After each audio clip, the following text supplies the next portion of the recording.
Greetings, my name is Rohit Anapol, and today I will be presenting my study title, which is Agrowaste to Filter Pineapple Crown Leaf for Sustainable Dye Removal. This research focuses on utilizing agricultural waste as a sustainable solution for dye contaminated wastewater. The rapid growth of industrial activities has led to an increased discharge of synthetic dyes into aquatic environments.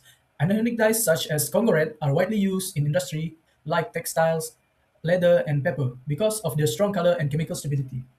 However, these dyes are toxic and difficult to remove from wastewater.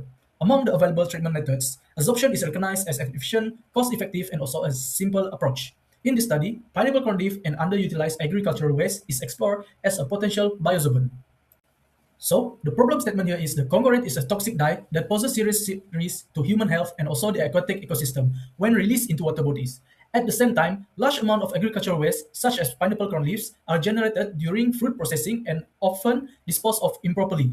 This creates both environmental pollution and also waste management challenges. Therefore, this study aims to address both problems by converting agricultural waste into a useful biosolvent.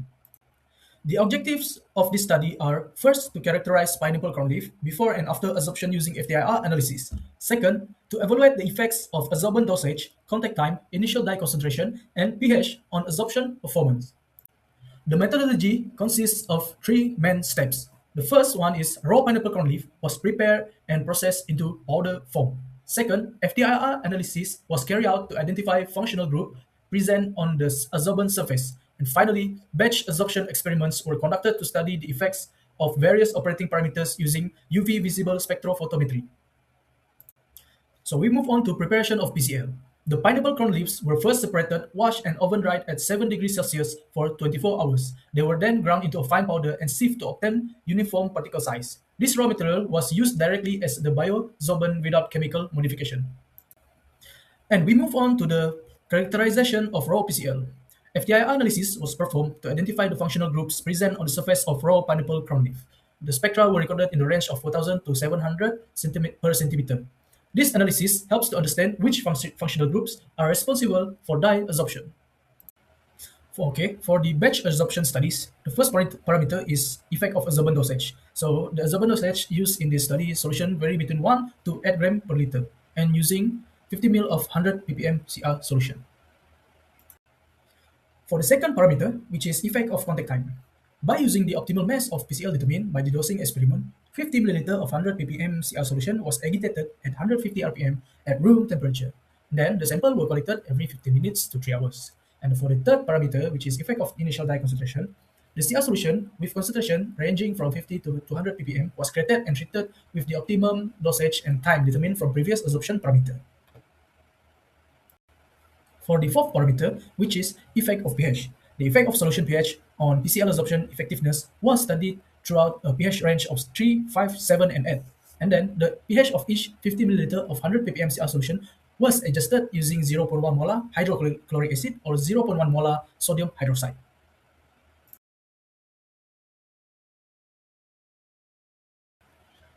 This slide presents the FTIR results of raw pineapple corn leaf before and after conglomerate adsorption.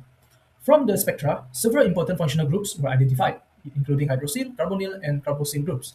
After adsorption, minor shifts and changes in peak intensity were observed, especially in the hydroxyl and carbonyl regions. These changes indicate that these functional groups actively participated in the adsorption process, and the interaction between the adsorbent and the conglomerate mainly occur through hydrogen bonding and also electrostatic attraction, confirming successful dye adsorption onto the PCL surface.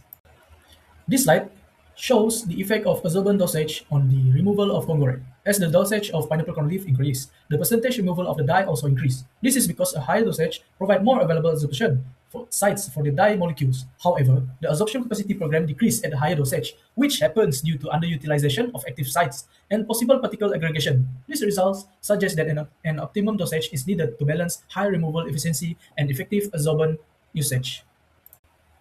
Effect of contact time. This slide illustrates the effect of contact time on conglomerate adsorption. The results show that dye removal increases with increasing contact time. A rapid adsorption phase occurs during the initial stage because many active sites are available on the PCl surface. After around 60 to 90 minutes, the adsorption rate slows down as the site become occupied. Beyond this point, the system approaches equilibrium, where further increases in contact time result in minimal additional dye removal. For the effect of initial dye concentration, as the initial dye concentration increases, the absorption capacity increases due to a stronger concentration gradient. However, the percentage removal decreases because the number of absorption sites become limited relative to the dye molecules present. At higher concentration, absorption sites approach saturation, reducing removal efficiency. Next, the effect of pH shows that the highest absorption occurs at pH 3. Under acidic conditions, the absorbent surface become more positively charged, enhancing electrostatic attraction with the anionic congruent dye. As pH increases, absorption efficiency decreases due to electrostatic repulsion and competition with hydroxide ions. Therefore, acidic conditions are optimal for congruent absorption. In conclusion, raw pineapple crown leaf demonstrated effective absorption of congorem, confirming its potential as a low-cost and eco-friendly bioabsorbent. FTIR analysis confirmed the involvement of hydroxyl, carbonyl, and carboxyl functional groups in the absorption process, and also the absorption performance was strongly influenced by dosage, contact time, dye concentration, and pH, with equilibrium reached within 90 minutes and optimal performance at pH 3.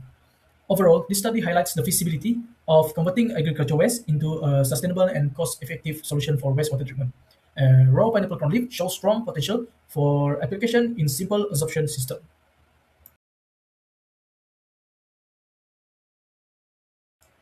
Thank you for your attention.